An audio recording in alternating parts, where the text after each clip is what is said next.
bidang olahraga, teknologi, kesehatan maupun kuliner. Nah, bidang lain juga bisa? Boleh bidang lain. Boleh tuliskan sini.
Nah, terima kasih.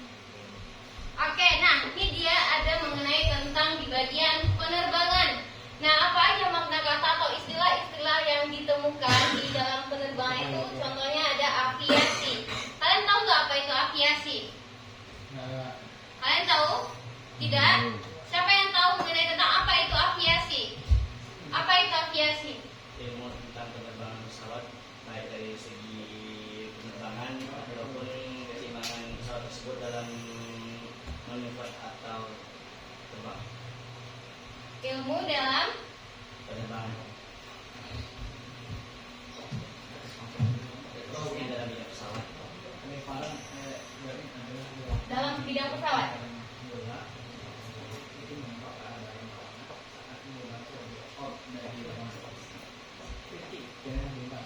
Nah, ini dia. Istilah, berarti makna kata, ada makna kata dari kata aviasi. Nah, untuk kita yang orang awam yang tidak tahu mengenai tentang bagian penerbangan ini, kita nggak akan bisa atau nggak akan nyambung jika membaca mengenai tentang penerbangan ini. Nah, bagaimana caranya? Berarti kita perlu Kamus Besar Bahasa Indonesia atau KBBI. Untuk apa? Untuk menerjemahkan apa maksud atau apa makna dari kata yang ada di sini. Nah, ini dia. Ada aviasi, yaitu ilmu dalam penerbangan dalam bidang pesawat. Kemudian stall, apa stall? Tahu? Ada yang tahu stall? Apa? Stall? Stall itu adalah sistem pesawat ketika pesawat dalam keadaan bermasalah. Jadi tepatnya kehilangan kendali.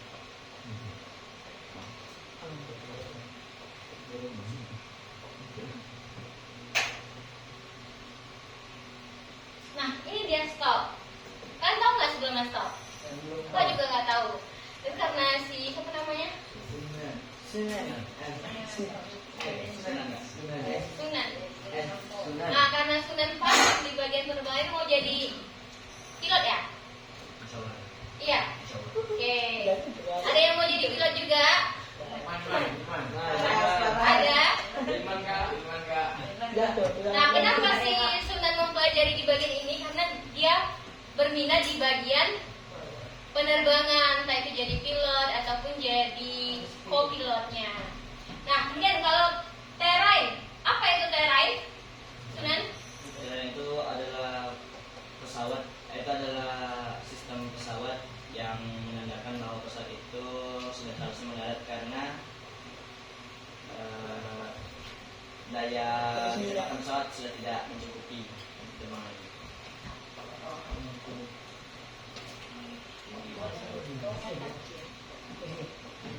Betul? Ya. Sistem pesawat yang menandakan pesawat mendarat. Kemudian ada master caution. Apa ini master caution? Peringatan darurat ketika pesawat memang tidak bisa sampai lagi. Peringatan darurat. Ya kan?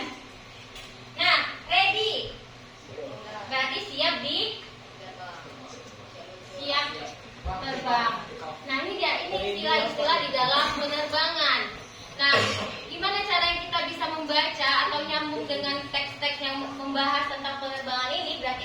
harus mengetahui istilah dari kata yang ada ini, yang 5 ini. Apa makna kata yang tersebut? Kalau kita membaca yang di bagian ininya, otomatis kita akan menyambung jika membaca teks tersebut. Tapi kalau kita hanya membaca bagian ini, tahu yang bagian ini ya? Tahu nggak kalian tadi? Nggak tahu kan? Nah, itu dia perlunya makna istilah dari kata tersebut. Ini poinnya. Kemampuan membuat komunikasi dalam satu bidang menjadi lebih tepat dan efisien. Nah, sama dia seperti kalian berbicara sama teman kalian. Nah, kalau kita berbicara sama teman, berarti apa yang ucapan kita itu teman kita juga harus mengerti istilah-istilah dari kata yang kita maksud. Biasanya ada tuh kalau dari tatapan paham kok apa maksudnya atau makna dari kata-kata tatapan itu dalam kalian. Oke, dari makna kata, dari pengertian istilah ini ada yang mau ditanyakan? Tidak? Lanjut? Nah, kemudian yang kedua, identifikasi objek dalam latar melalui kosakata. Apa itu? Kosakata dalam teks dapat memberikan petunjuk tentang objek dan latar yang digambarkan penulis. Objek merujuk pada benda, orang, atau hal dan suasana ketika peristiwa terjadi. Kosakata deskriptif seperti kata sifat dan kata benda spesifik membantu pembaca memvisualisasikan objek yang dimaksud. Kosakata yang berkaitan dengan tempat, waktu, dan suasana membantu pembaca memahami latar cerita. Nah, dalam satu cerita itu, kalau seandainya kita tidak paham satu kata ini, tapi nanti kan ada kata-kata selanjutnya di dalam teks tersebut. Nah, kata selanjutnya itu bisa membantu kita dalam memahami isi dari teks tersebut. Nah, itu dia. Mau itu dari objeknya, dari latarnya, mau dari suasananya, itu bisa membantu kita memahami dari kata yang kita tidak tahu sebelumnya maksud dari kata ini. Oke, paham? Ada yang mau ditanyakan dulu sebelumnya? Tidak ada? Boleh dicatat.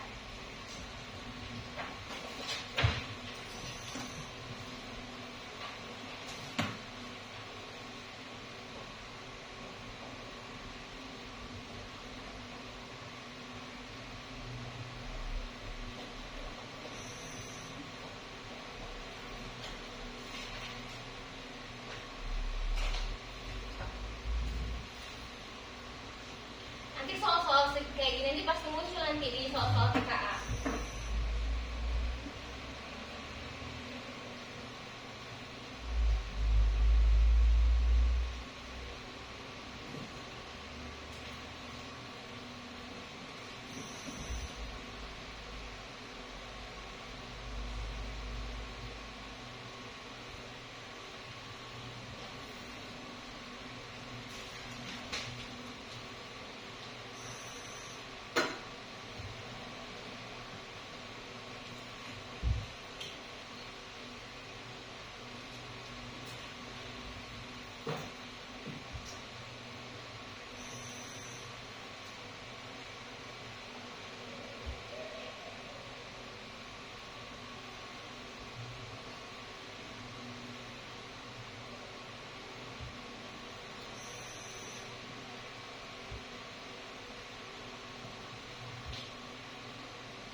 sudah?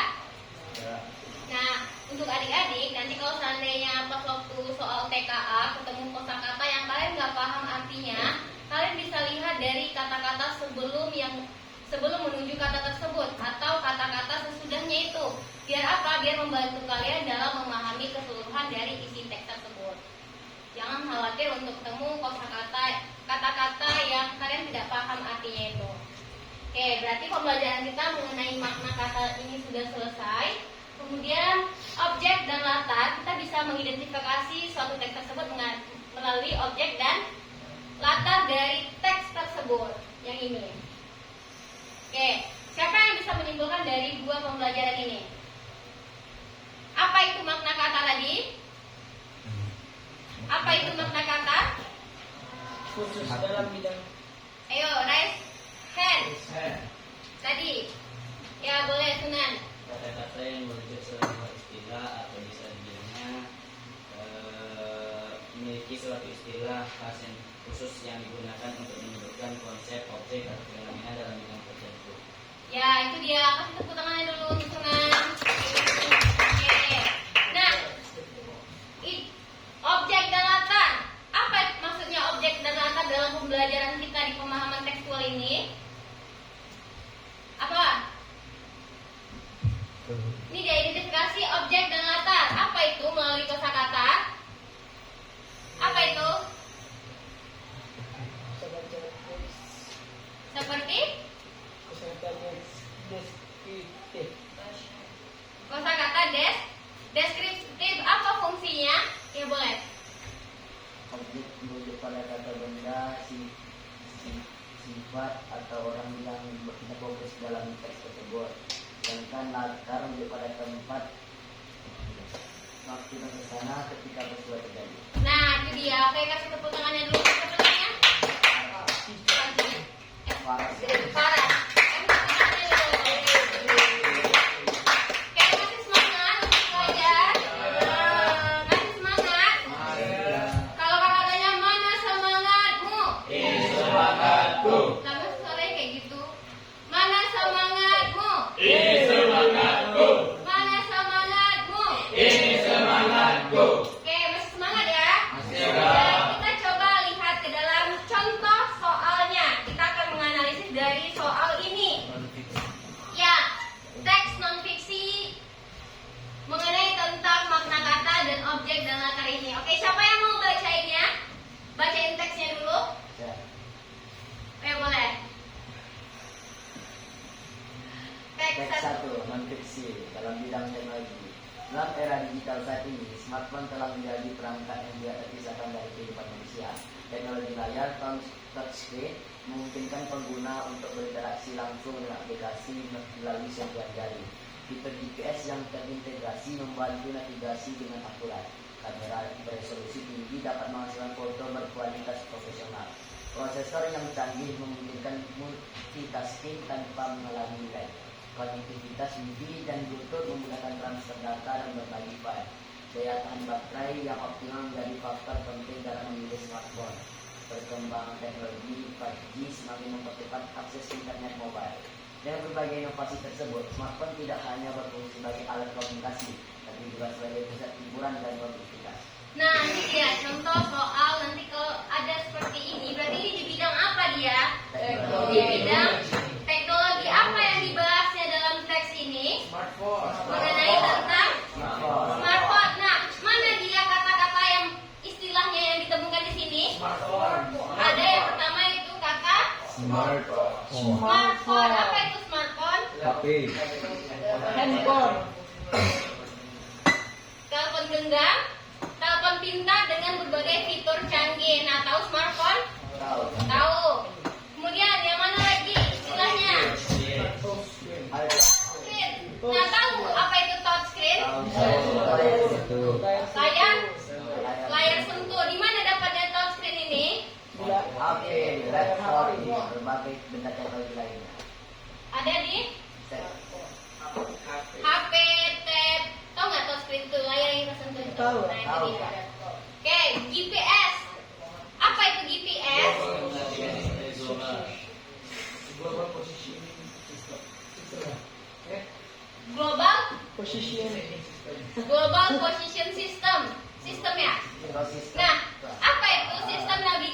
navigasi satelit global. Untuk apa fungsinya GPS ini? Biar nggak sesat. Ya, untuk mengetahui keberadaan. Oke, multitasking. Apa itu multitasking? Kemampuan menjalankan beberapa program bersamaan.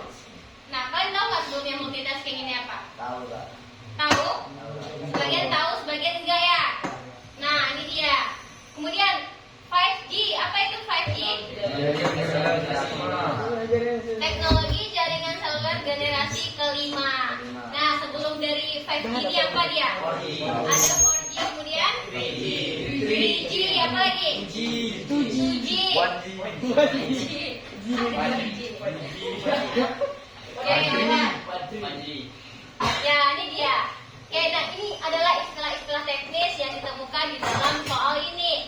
Untuk apa? Untuk memudahkan kita membaca keseluruhan apa maksud dari teks ini. Nah, menurut kalian apa keseluruhan kesimpulan dari teks ini? Mengenai tentang Teknologi. perkembangan teknologi digital khususnya untuk smartphone. Itu dia. Oke, dari sini ada yang mau ditanyakan? Tidak ada? Paham?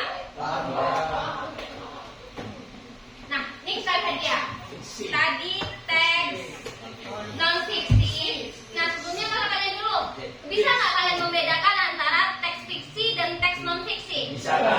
Bisa? Teks fiksi itu apa?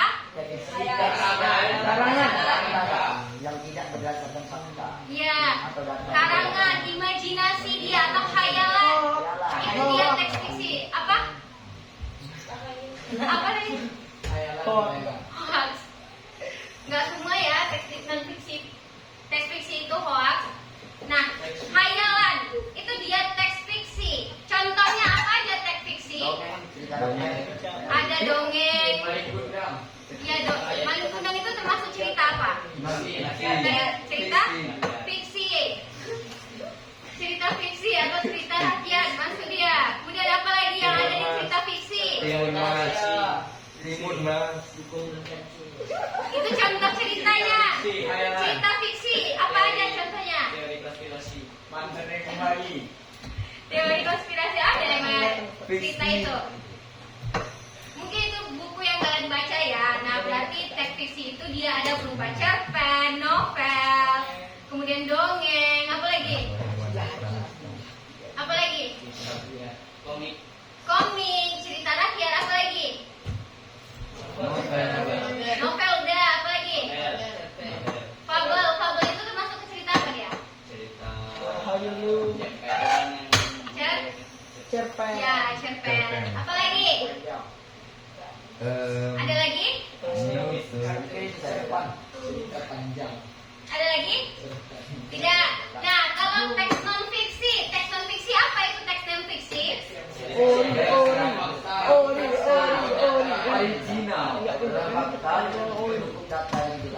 Ya, teks yang berdasarkan fakta dengan pendukung yang jelas atau dibilang sama yang dibilang tadi original. Itu dari istilah kata dia ya. Nah, itu dia teks non fiksi. Dan berarti kalian bisa kan membedakan antara yang mana dia teks fiksi dan yang mana dia teks non fiksi. Nah, contohnya seperti ini. Kalau dia teks fiksi, dia akan membahas dalam hal seperti ini dalam kehidupan dia yang dibahasnya. Contohnya teknologi. Kemudian ada juga nanti teks fiksi mengenai tentang politik. Itu termasuk ke dalam teks fiksi. Ya, atau pembangunan suatu daerah itu termasuk ke dalam teks non fiksi. Oke, kalian lebih suka membaca teks fiksi atau teks non fiksi? Berapa orang yang teks fiksi? Fiksi. Yang suka teks non fiksi? Nih, yang suka teks non fiksi berarti orang-orang yang di politik besok. Amin. Nah, ini dia. Kayak yang kita baca tadi mengenai teks non fiksi, kemudian kita lihat ke dalam teks fiksinya atau dalam cerita cerpennya. Oke, siapa yang mau bacain teksnya? Saya nggak. Gantian ya. Boleh. berjalan pelan di sepanjang koridor rumah sakit yang sunyi. Aroma antiseptik yang menyengat tercium kuat di udara. Lampu neon putih menerangi dinding-dinding berwarna hijau muda yang kusam. Suara detak mesin monitor jantung terdengar monoton dari ruang perawatan intensif. Perawat berseragam putih berlalu lalang dengan wajah lelah. Jam dinding menunjukkan pukul 2 pagi, saat sebagian besar dunia terlelap tidur. Maya duduk di kursi plastik biru yang dingin, menatap pintu kamar nomor 15 dengan mata berkaca-kaca. Nah, ini dia teks fiksi. Apa yang dibahas dalam keseluruhan teks ini? Mengenai tentang Seseorang di dalam rumah sakit. cerita seseorang yang ada di rumah sakit. Siapa namanya? Maya. Maya. Ada yang kenal Maya di sini? Kenal nggak? Ada kenal Maya, teman kalian Maya. Nah, ini dia. Nah, gimana cara kita mengidentifikasi dari makna katanya itu? Kita bisa tadi analisis dari objek dan latar. Kita identifikasi dari objek dan latar. Nah, objek di sini terbagi 3. Yang pertama ada objek fiksi, kemudian objek tokoh dan ciri khas objek. Nah, kalau dia objek fiksi itu termasuk ke dalam yang terlihat. Berwujud. Ya, berwujud dia. Contohnya apa? Ada koridor, Lampu neon, lampu neon, dinding hijau muda, mesin monitor, apa lagi? Apa? Apa yang kursi plastik biru dan pintu kamar. Di mana dapat kata-kata objek fiksi ini? Nih, teks koridor di mana dapatnya? Mana dia koridor di sini? coba di atas paling atas lah. Siapa yang menunjukkannya? Coba paling atas. Boleh maju. Saya maju. Boleh maju. Aku kan dia nggak tahu yang mana koridor. Mana dia koridor? Tapi guys, di sini ada koridor ya. Ini dia koridor. Ada di kalimat pertama. Oke, lampu neon. Mana dia lampu neon? Kemudian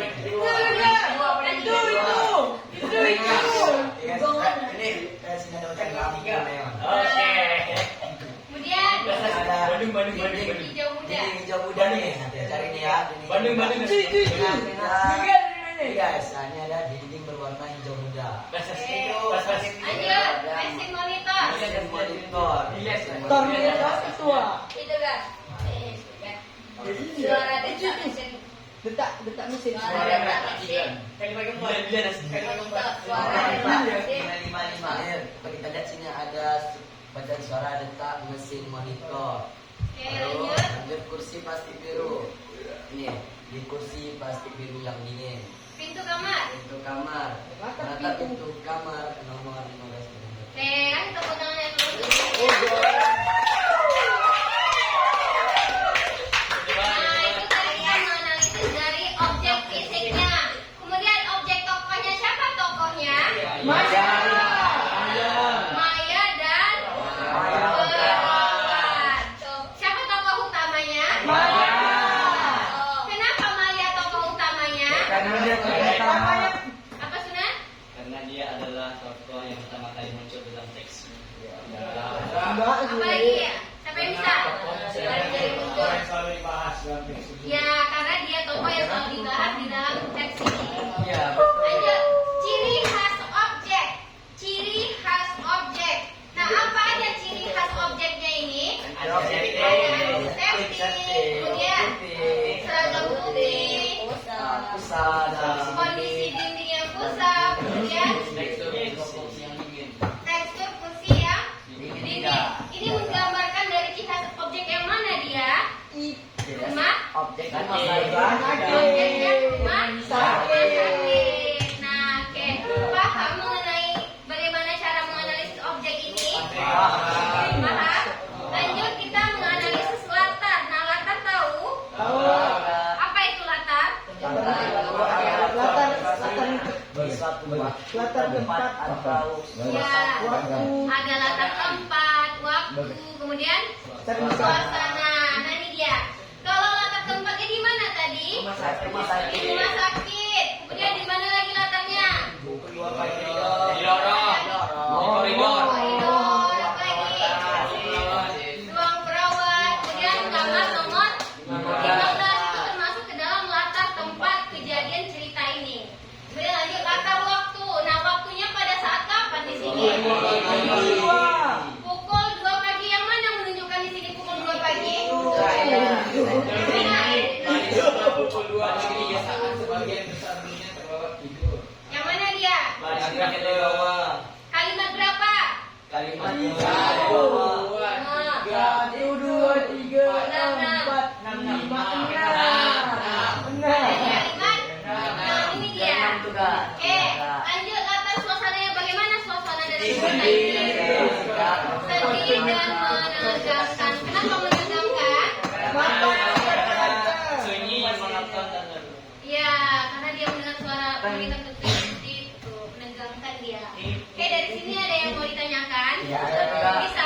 Shit man. Di kuis 1. Di sini ada kuis 1 dan kuis 2. Cuma karena kita udah membahas di makna kata dan objek dan latar, nah kalian kerjakan yang di bagian kuis 1-nya. Oke. Ya, Tulis namanya ya di atas.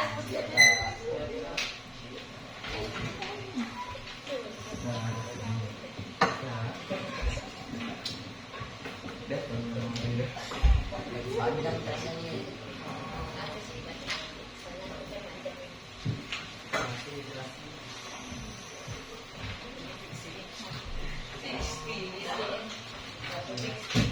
Langsung dikerjain ya, Kak. Ya, langsung dikerjain. Jadi Kak, aja ya Kak. Apa? Kita aja. Kuis 1 aja. 5 soal itu. Langsung lingkari aja. Bikin namanya. Bikin nama. Kak. Ya. Ya. Kristalisasi. Kerjain Wih. aja persen, Kak. Ada Ya. Pak Ahmad, oi. Pak Ahmad. Siap. Iya, Pak. Tulisan. Nama tulis Kak. Iya, tulis namanya ya di atas.